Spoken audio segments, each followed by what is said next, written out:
should stand tall. They should have their chests puffed out because they are the proverbial team nobody wants to face. That does make the game. We're leading you to kickoff to Texans and Chiefs for the right to host the AFC Championship game. Mooch, how good are these Titans, huh? Yeah, first of all, I want to say, hey, Lamar Jackson did a nice job with that press conference. He's a humble kid, and he's really a good player, and he'll be back. They'll be back. But this was a shocker to all of us. How many times did we talk about, what will it take to upset the Ravens? And we mentioned, hey, getting out in front of them, scoring first and making them be someone else. The Titans did indeed get up 14-0, and all of a sudden the Ravens become a different offense. Greg Roman, listen to this. Greg Roman called 73 pass plays. Yeah, that's not what they want. And that's not them, all right, on only 21 running plays. So when you do that, you kind of throw away your game plan with all that nice option stuff that we demoed, and you start trying to be a different kind of an offense, and it's not their style. Yeah, they went up and down the field. Lamar had 500 yards of total offense, but they failed in the red zone. What a game. But the Titans got out in front. That seems to be the trick. I do want to add it certainly didn't help to have Mark Ingram in a and wrap. We talked about that. Okay, Mark Ingram in a wrap towards the end of the first half. He did come out and did play some in the second half, but I don't know if the Titans were even concerned about him last night because of that. Yeah. And the score, obviously. Right. I mean, so many things to pull from yesterday. I mean, first thing is big picture. What a difference a year makes. You look at San Francisco and where they were last year. You look at Ryan Tannehill, situation he was in last year, and now both of them moving on to the championship game. The other thing, last week, so many great games, all games coming down to the last second. Yesterday was about total domination by both winning teams. I mean, they won in every single phase. And I would say if there was one thing that's really stood out to me with the Titans, and I know everybody's pointing at Derrick Henry. To me, it's been the short yardage and red zone defense of this Titans team that has really separated them. We saw it a couple weeks ago in the red zone against the Patriots. We saw it yesterday, fourth down situations in the red zone. They have come up huge in those situations to stop momentum, give the ball back to their offense, and that to me has been the key to why they've won these first two weekends. And as much as we sit here, and we do, Kurt, we sit and talk a lot about quarterback play to even see how this has played out, where the top four passing teams didn't even make the playoffs. The top four running teams all made the playoffs. We're talking about all kinds of money given to quarterbacks and really taking money away from the running backs. And Derrick Henry just simply says, wait a minute, this league still belongs to us, the running backs. And he just, oh my God, man. Too stiff arm one play. Well, he stiff armed Earl Thomas and made Earl Thomas a blocker for him. He just turned around and blocked for me. That's what he did. Yeah. It was incredible, man, what this kid does, man, running up and down the field. And I didn't expect to see him run like that against Baltimore. But it was just an incredible They're in the AFC Championship game without 100 yards passing in the wins at New England. 88 yards passing. 88. And 70 the week before. I know that. And how about this?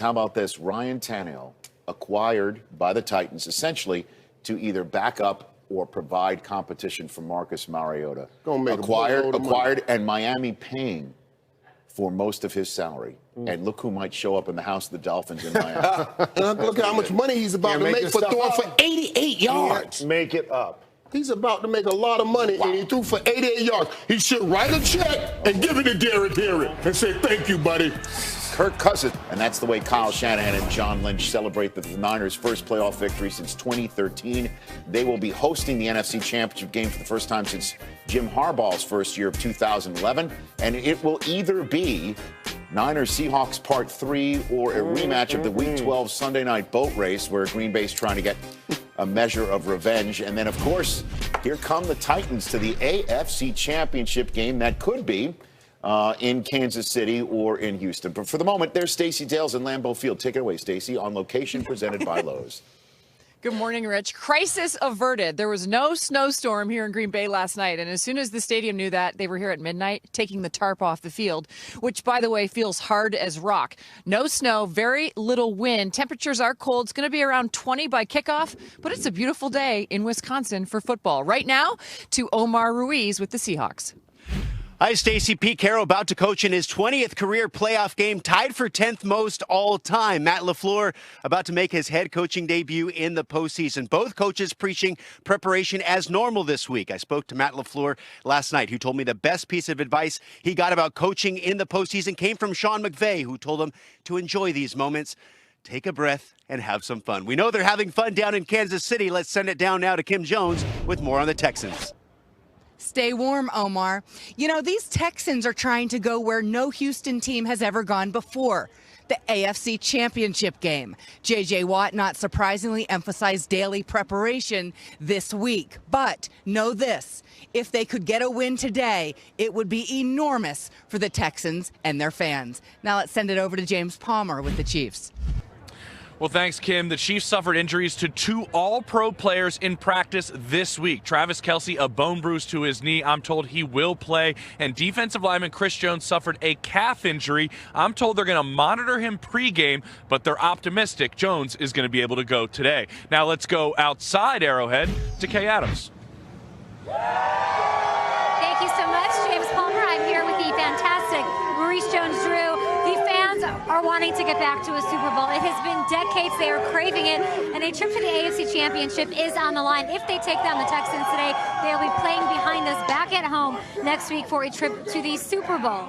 Let's talk about and break down this game. You look at the 2 quarterbacks for 2019, Deshaun Watson, Patrick Mahomes. Their statistics are very similar. They each have 26 touchdowns. They're both 1-1 in the playoffs in their career. They're both the same age. Deshaun Watson 3 days older than Patrick Mahomes. They played each other in the regular season, but this is their first time in the playoffs. Yeah, well, you know, for Kansas City, it's really rest over rust. Will you come out and play fast? Will Patrick Mahomes come out and score on the first drive? I think Andy Reid has to be very aggressive in his first 15. But then for Deshaun Watson, will you allow the others around you to help you be better? Do not hold the ball. Get the ball out quick because his Kansas City defense has played well.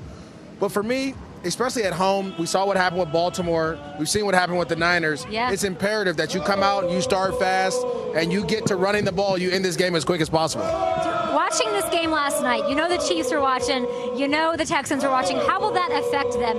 Will it give somebody like the Texans more confidence and to be able to take down the favorite? I think it will. I think, again, having the ability to be able to play at home at the AFC Championship game is always going to give you an opportunity. It gives you a little bit of hope that a team can go on the road twice and make a run at it. So really this comes out to who kind of settles in first and just goes out and starts making plays. And I'm looking at Will Fuller. He is back for the Texans. Yes. Kenny Stills is there. Darren Fells. Deshaun Watson has a lot of players that he can help make heroes on the field today up against a Chiefs defense that has been so stout on their 6-game win streak. More on this game from Arrowhead. We're here really excited about this one as we send it back to Rich Eisen and the fellas in studio. All right, thanks very much. So we're checking on the game day roll call. I'll be very honest with you. It is a display of fandom.